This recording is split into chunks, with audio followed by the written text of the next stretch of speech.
अस्सलाम वालेकुम, मैं हूं हर्बलिस्ट मोहम्मद अली।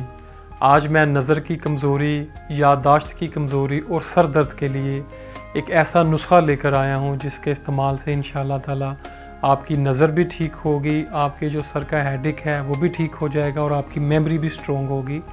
मेरा ये नुस्खा बिलखसूस बच्चे जो स्टूडेंट्स हैं वो ज़रूर इस्तेमाल करें, बड़ी एज के टीन एज के लोग ज़रूर इस्तेमाल करें जिनकी आई साइट वीक है या मेमोरी वगैरह वीक है या सर में पेन रहता है, तो वो लोग इसको ज़रूर इस्तेमाल करें। बड़ा सिंपल है और तकरीबन हर घर में ये चीज़ें मौजूद होती हैं।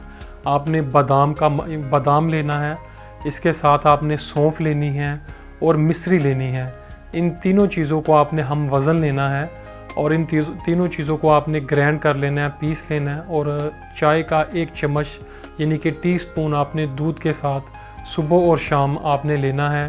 15 दिन इसको रेगुलर लें और इसके बाद आप शाम के वक्त या सुबह के वक्त दिन में एक टाइम पे इसको लें, तो इंशाल्लाह ताला आपकी नज़र भी बेहतर होगी, कंट्रोल में होगी और इंशाल्लाह आहिस्ता आहिस्ता ठीक होगी।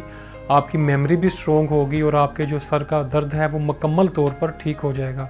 मेरे इस मैसेज को लोगों तक कन्वे करें, इसको शेयर करें ताकि जो इस मर्ज़ में मुब्तला हैं इनको इस चीज़ से, इस मर्ज़ से छुटकारा मिल सके। इसी के साथ अपने हर्बलिस्ट मोहम्मद अली को इजाज़त दीजिए। अल्लाह हाफिज़।